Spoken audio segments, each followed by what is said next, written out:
This is the game where they're going to take it a little bit lighter. For now, though, it's the Pantheon, so it looks like it might just be full try-hard for the side of G2. A lot of AD carries, limited, taken out of the pool, but interestingly, not the misfortune. Instead, Varus, Tahm, Kench, a fast pickup for XL.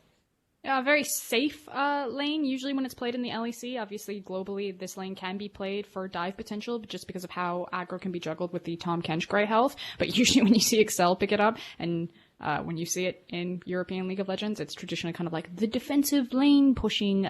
We can now play around side lanes. So you have good swing potential with Tahm Kench to quickly get out into the side lanes when the game is opened up. Hold on, I'm not done yet.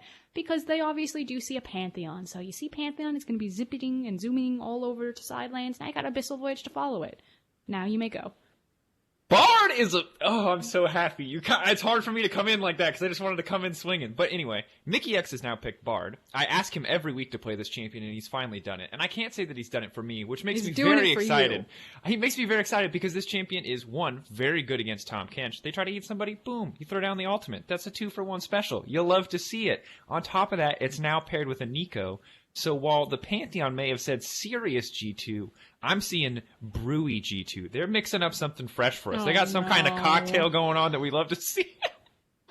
And on the opposite side, they're not the only ones, Frosk. Everyone's trying something special. This is not a gin and tonic sort of game. Everyone's getting crazy here. This is a Long Island iced tea of a cocktail draft on both sides. Oh, where is it gonna go? Is it Caedrel's champion? Is it Expect's champion? Are we gonna see it in the mid lane with Mickey? Who knows?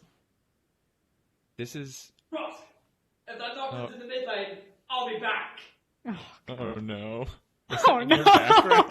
Did he just shout into your mic? No, he lives with me. He shouted from his bedroom. Okay, that's wonderful. Well, we may see a brief presentation from VODS on the strengths of Nocturne and why the champion's great, even if the players aren't always. I wasn't upset seeing the Nocturne. I was upset knowing that I live with VODS and that there was going to be no protection. That as soon as a Nocturne got locked in, I'd like hear the footsteps like as he'd sprint into the room. It's my time. Of his little feet running down like it's Christmas. It's Christmas. Nocturne's been picked. We can talk about some of these picks though. Neeko, I really like and am now going to promote, shamelessly plug, the Freak Show. I think Freak does a really good job showing some of the number touch-ups, and it's kind of like picks to watch, except if VODS had no hair and was strapped into his facial hair. And did math. And could do math and read. And Freak talked about Neeko. Excellent series, recommend it. And Neeko's been tuned up a little bit and finding her place, and I think she also works really well as a flex pick. Now, I still think it's going to be the AP Neeko and not the AD Neeko, although technically both of them did get buffed. True, and I think it's something that we've seen flexed around a lot on G2 historically, back when it was really oppressive, sort of back in the MSI days, before Neeko and Rageblade got some serious nerfs on the W damage. Wunder was a master of the on-hit Neeko, and as this draft starts to shape up, we have so far a lot of hard CC, a lot of chain CC setup, and for the enemy team that is, for the most part, pretty vulnerable outside of the Tahm Kench. I'm a bit concerned for XL. That Zoe might have a good time, might be able to snipe a few champions out, but if she missteps, she's instantly dead. Oh, I'm so excited to see a Ziggs. Yeah, Zoe, Nocturne, long range, yeah. But Ziggs, I think has been a champion that hasn't appeared in the LEC and really should have. He's been appearing globally, obviously he's a flex pick in the bot lane as well as in the mid lane. I just think his ability to throw down towers, to infinitely wave clear, what he brings to team fights, I love Ziggs. I love Ziggs with Qiayana. Frost? Yeah. What am I looking at?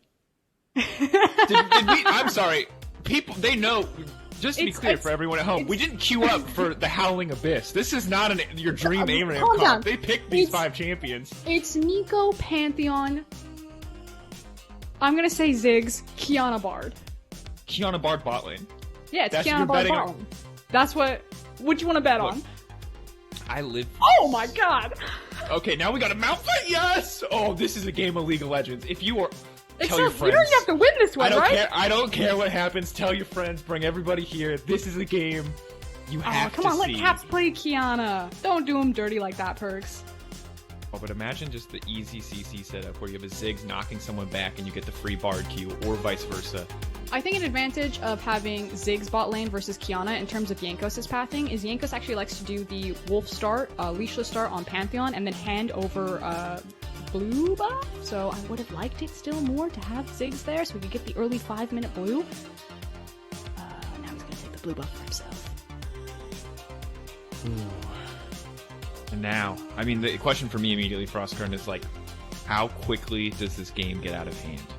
I mean, this game is already out of hand, and we're not even. No, the game. Yeah, the game is out of hand. How quickly do the champions leave their lanes to start killing each other? Because we have a draft where every single champion just about is set up to leave their lane and start killing people. Nocturne doesn't have a lane, but has a semi-global. Malphite just wants to TP and ult somebody. We got Pantheon with a semi-global. We got Ziggs with the semi-global. Neeko, not so much. But Bard wants to roam all the time, makes everybody a roamer. This is a game that is not going to take place on the laning phase. I predict a 5-minute laning phase at max. After that, everyone's out of their lanes, fighting all the time. I mean, to be frank though, it has to be a little bit more than 5 minutes. I'm gonna say around 7 to 8 because Caedrel really needs access to his ultimate. Yeah, Nocturne has really good dueling potential if he kind of gets isolated. Like if you turn a corner and you walk into a Nocturne, he's able to get the fear off. I don't know so much about Pantheon though. Like, I'm not gonna say definitively whether in the 1v1 Nocturne would beat Pantheon, but Nocturne actually is a really great duelist even before level, like he doesn't need his ultimate to be able to do something on the map, but at this point, like, he really wants that one, so yeah, 5-minute lane phase, maybe for G2, for XL, they're looking more like, can we, slow things down until around 7, 8, 10 minutes, that'd be great.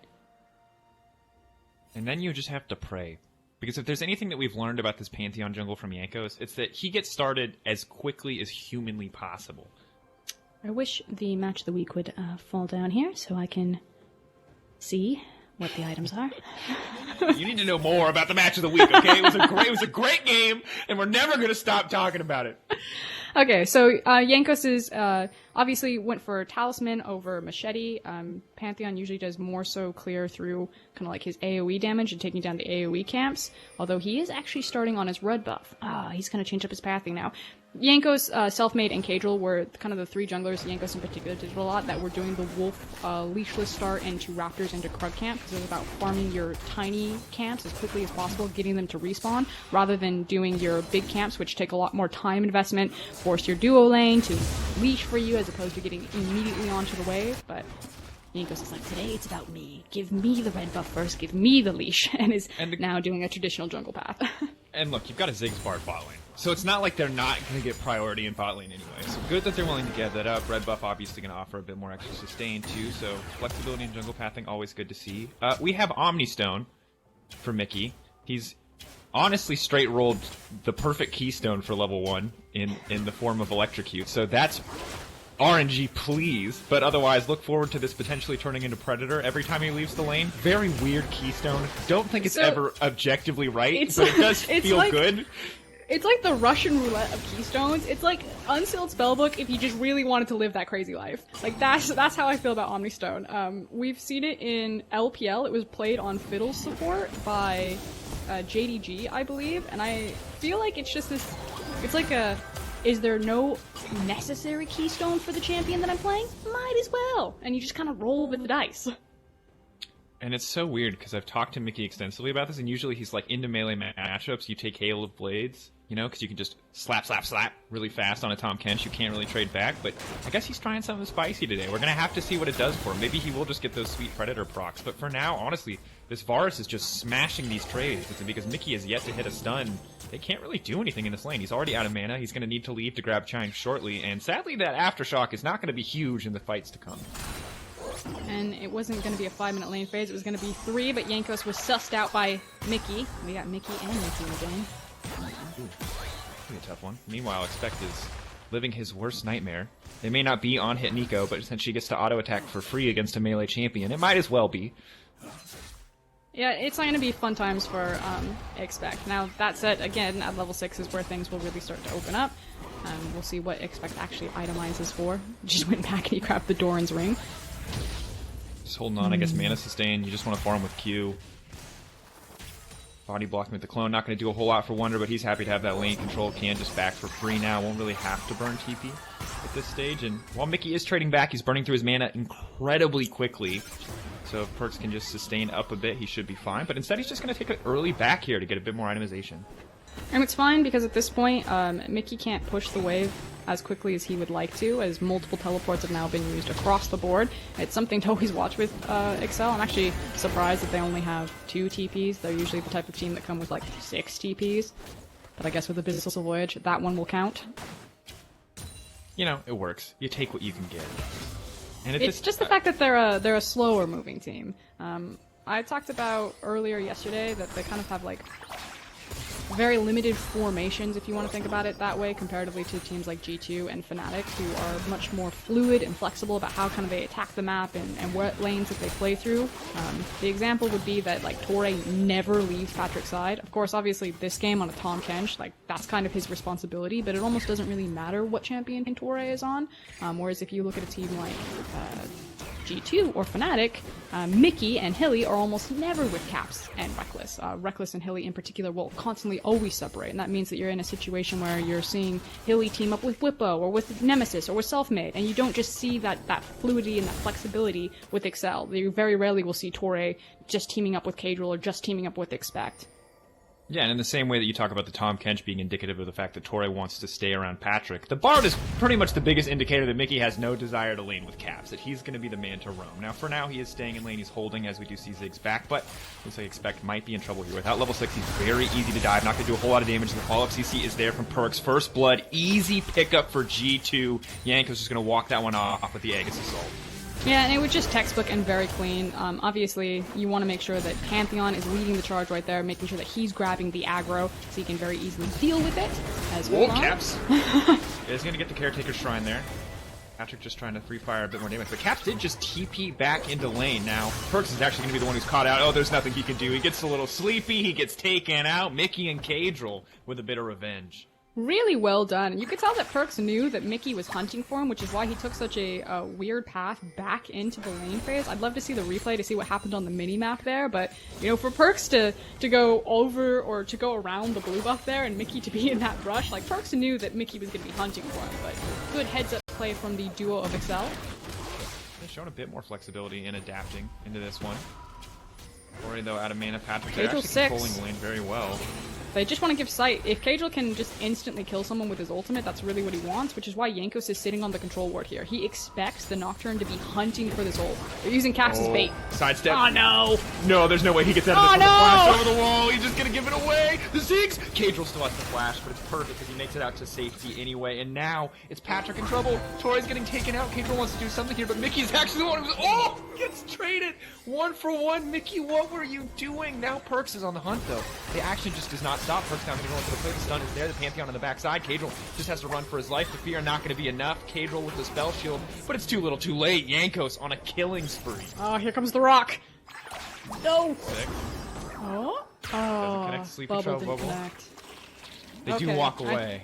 I think everything's calm right now. So again, Caps is being used as bait here. This is G2 like, they're just fishing. They know that Caedrel's here. They know that he wants the ultimate. The flash from Torre doesn't connect the tongue, but the arrow from Patrik did. Immediately Caedrel goes over the wall, and very cool play from Caps to try to use the explosive bomb to get over the wall. Caedrel is then forced to flash, does pick up the kill, and then, as you were saying, Mickey goes forward when he really doesn't need to, and Patrik is able to also pick up another kill there.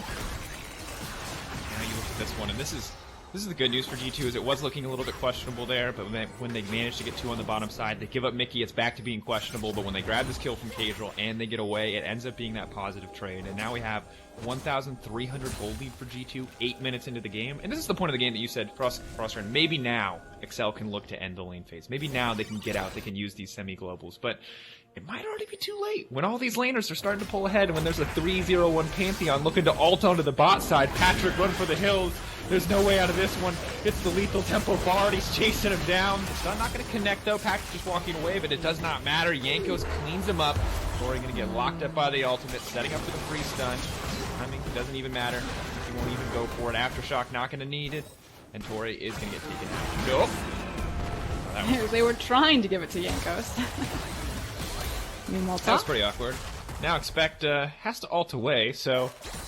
Well, we wondered what form G2 was going to be in, Froskurinn, and we thought maybe with this draft we were going to get a little bit of a trolly G2, a little bit of a light-hearted G2, and I can't say whether or not they're light-hearted, but they are absolutely dominating, and that is a big concern for the side of XL. It's just, so many of their champions have agency. Now Mickey's going to rock up in here, flashes, doesn't connect that stun, that's fine. Walk it off. But I don't know. As I was saying, it's because they have so much agency on all of this. You be nice to Mykix, Daniel. He just flash Q'd. He hit the Q. The guy just wasn't next to the wall. I'm sorry. It's a long distance. He flashed in like he was the Fed Pantheon gonna do something. He's an 0-1-3 bard with aftershock. It's fine. Agency. That's what I was talking about. It's the fact that G2 are on champions that can literally do whatever they want. They have so much mobility, they have so much power, they have a bunch of CC stacked everywhere. Like, the only person who doesn't really have agency is Caps on Ziggs. And that's really about it. So, they're just, they're mowing XL over this map right now. And the hose is already coming in from Wunder too, so just able to use that one to quickly clear out the wave. They're grabbing the Herald in the meantime, and Gold Leech is going to continue to grow. XL doesn't even feel like they really got to start in this game. Caedrel still looking around the bottom side, trying to set up these plays. I like it. We are seeing the more aggressive side of the Varus Tahm Kench when they try to use it to set up these dives, but it's going to be very hard to get anything done against Wunder. Lockup is Needs to use there. his decoy correctly. Ulti can come out, but it's not going to happen. It's not going to work. Caedrel's going to grab that one. Tahm Kench reset the tower aggro, and now XL have priority access to the bot side tower, but the Herald has already been channeled into the mid lane. A lot of gold going to go over to G2, and they can just keep this train rolling. And the fact that they also have Ziggs with them, so yeah, we did get to see, like you were saying, kind of the more offensive side of Tahm Kench and how he unlocks the potential for tower dives. I think that's what XL have probably practiced, because this looks like a type of composition that you would practice a lot behind the scenes, is those types of dives like that. But unfortunately they lose out huge in the mid lane. And Cap's just gonna swiggity swooty his way out of that one. He like high-fived Malphite as he went by. Bye! Just slapped him across the face like, you won't even do it. I dare you. I dare you. Like, risk it. Fumble as I move through the Bard portal. It'll be worth it. But, yeah, Expect doesn't want to commit there. I guess now, like, the thing that's weird about this composition, Froskurinn, is it's like... Which one? The XL composition. Like, G2's composition is weird, but it's working, so what am I going to say? Like, wow, they really shouldn't have picked this when it's every single champion's winning their lane. No, you got it's fine. everything that you want. You got, even though you don't have an ADC, you still have great tower kill pressure because you have Ziggs as well as Neeko. You have mixed damage everywhere. You have decent scaling and bridge options. You have great layering of CC. You have so much mobility. Like, while this is a weird composition in terms of you don't usually see these champions all stacked together, in terms of kind of like what you want out of your composition in League of Legends, you have all of that. The only thing that you don't really have is a true tank, but if you are able to springboard and snowball ahead of the clock, that doesn't necessarily matter. I think tanks become more increasingly important when, you know, games are really even and you need to have that big front line. If you can just like instantly kill someone because you have so much pick potential, then, you know, you don't need a big beefy boy to stand in front of you.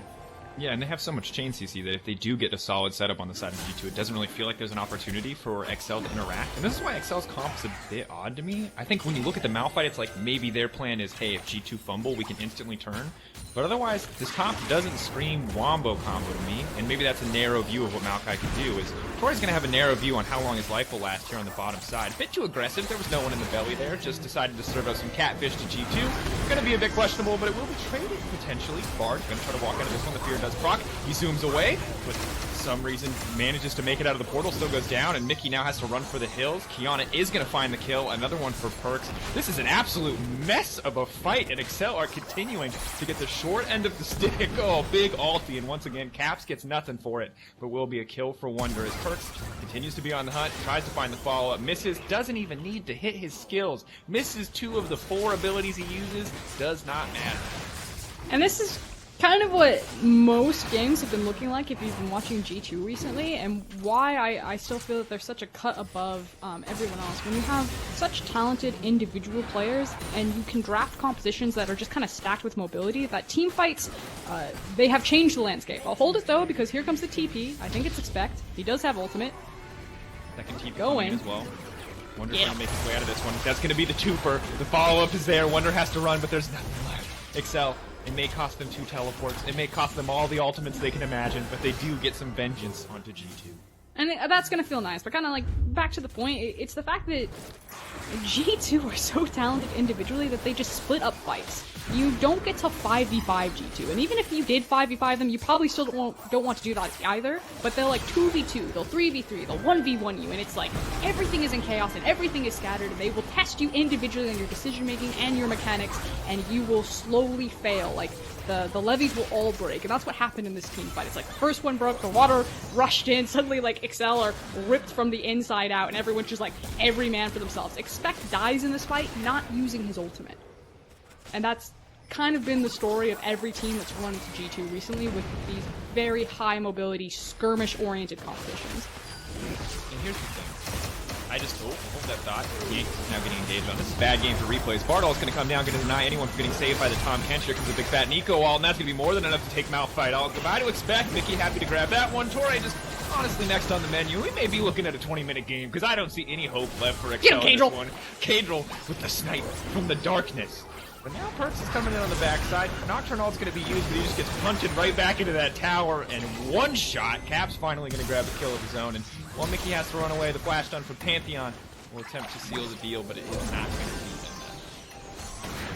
be enough. Mickey, with another flash. What I wanted to say about that last fight was it's like there's so many small instances where G2 outplay, and it's just little things that add up. We saw like the Bard ult coming through to interrupt two people when the Nocturne wanted to come down, but I guess we'll look at this play one more time. Yeah, so Jankos starts out this fight. He is incredibly fed and very powerful, so he has full confidence to do that. Then the rest of G2 file in via behind from Bard. Yeah. I mean, it's... But here's where you gotta watch Caedrel. Surprise! Hashtag worth. Type it in all chat, run! Type it in all chat and run. I hope we at least get to see Mykix's flash at the end of this as he tries to catch Mickey on the back of the Zoe R. Oh, come on! It's like that Blitzcrank game. Is it at Worlds or MSI? I can't remember where he missed every Blitzcrank. I'm sorry, Mickey. He had a good game. He's had some good ults. There've just also been some tragic moments as well. Speaking of tragic moment, this is a tragic moment for XL. It's literally a not like this type of game. You know, if you wanted to fall down, if you wanted to face G2, you wanted it to be kind of like blow for blow, hanging in there, kind of reorganize the game. But if Origin are kind of like what was the analogy that Trevor and Vettis were using, the businessman, like everything needs to be coordinated and organized. To me, XL are a very similar oriented team, and they're going against the team who just like ramrod their day with like one-on-ones and different meetings and like crazy stuff, and XL can't catch their breath. Look, it's Office Space versus Mad Max. You know, like I think we know who wins in a fist fight, right? Like when it comes down to it, is it the guy like spray painting his own face and shouting for glory, or is it the guy sitting there like, ah? They beat the crap out of that copy machine though. They did. Good on XL, man. That was Wunder in that last team fight. When Caedrel came out of the bush and just like killed the Neeko, he's like, and screw you, fax machine! It's really awkward if no one's seen that movie. Yeah, people are gonna be really confused as to why you're talking about office supplies. But look, we're just we're working from home. Like, we really miss our copier. Let's just explain it that way. So that our audience has seen the relevant movie. I think I missed the age demographic. I need to go back to TikTok. Yeah. Oh no! Oh! Patrik. Here comes Nocturne right to the backside. He's there, but the exhaust is there too, and that's going to be very not effective. Cap sends himself right back in the face of Tahm Kench. It might not be intentional, but it also doesn't matter. G2 is so ludicrously far ahead that they can do anything they want, and right now what they want to do is Pantheon ult right into Patrik's face. Instead, he's going to have to settle for Torre, and Wunder will grab Patrik instead. That's an absolute shellacking, and there's just nothing left for XL. And he has the Rift Herald. Okay, that's gonna be at least the top in him. Are they gonna try to get Dancing Rift Herald? Dancing Rift Herald? They don't have the hell. I don't think. Yeah, it will. It'll. Poor Rift Herald will kill it. They can't. It's there. No, it's fine. Fake Wunder.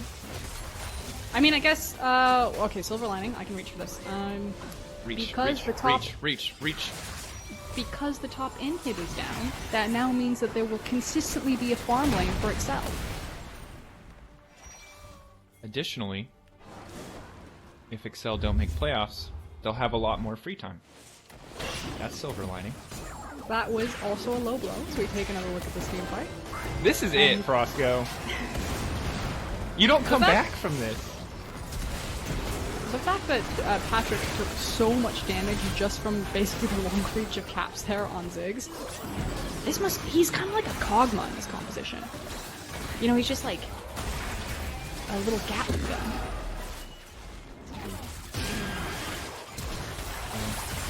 Watching this is painful. I mean, this looks a lot like what happens to me in solo queue, so I feel for we've Excel. been there. I mean, we've been there. I remember our duo days. We're doing fine on the bottom side of the map. Everything seems to be going well. We're playing Varus, Tahm, Kench. It might not be fun, but it's viable, right? And then suddenly everyone's dead. And here we To are. be fair, though, this bot lane is 2 and 10, so it is us. Oh god. Like, there was a lot of action there. Oh! Here we go. That's the setup. Should be a free stun. Throws through. Doesn't get the timing right, but it does not matter. The follow-up is there. The Ziggs all coming in on the backside. Patrik somehow manages to live, and now they have no exhaust for Caedrel.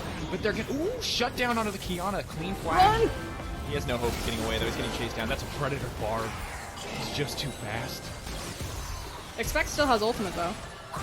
Mickey, if he can land some of these bubbles, maybe Expect sets it up. He's trying to clear out the minions, wants to save the tower, and he dies for it. You know it's bad when the Ziggs doesn't activate his satchel charge on you because he wants to kill the tower instead. Through. Clean stun from Mickey. Comes through the portal. Easy cleanup. Wunder now on a killing spree. Froskurinn in the last 5 minutes of this game have just been a G2 stun fest. It feels like every team fight opens up, and Patrik doesn't even get to play these fights.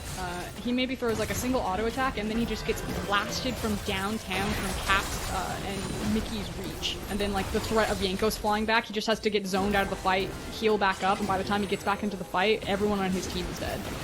He can't interact with any of these champions. Oh, Caps! He interacted with that one just fine. Yeah, that was fine. That one's gonna work out. Mickey now has to run. Make his way out of this one. Oh, that's a clean snare though. Follow-up stun is good as well. And now Jankos just gets to leave his face into that one. 12 kills for the Pantheon in this game. Absolute highlight reel for Jankos. Someone has to take this champion away from him. It is simply too strong. Mickey's gonna throw down an ignite. He's gonna run away as well. And G2 taking their time with the closeout. It's a bit too early for them to just walk down mid to close this one out. Have to give respect to the base damage on the enemy team. Otherwise, G2 are just going to end. One more good team fight should decide it. Tower taken out of the context for now. Wunder trying to find the follow-up. Tries to get the stun as well on the ultimate, but the shutdown again for Caedrel. This man's stat padding. A lot of gold into the Nocturne, but Where is Jankos Pantheon going? ult. Face first into the enemy, and I think they're just going to attack the Nexus. Backing off. They want one more fight. Like they're gonna auto-attack the Nexus. Oh my god, big damage. They're ready for the fountain dive on this one. Caedrel's trying to get something done, but he just gets one shot the second he jumps to that back line. The aftershock crossing on Bard means Mickey's unkillable.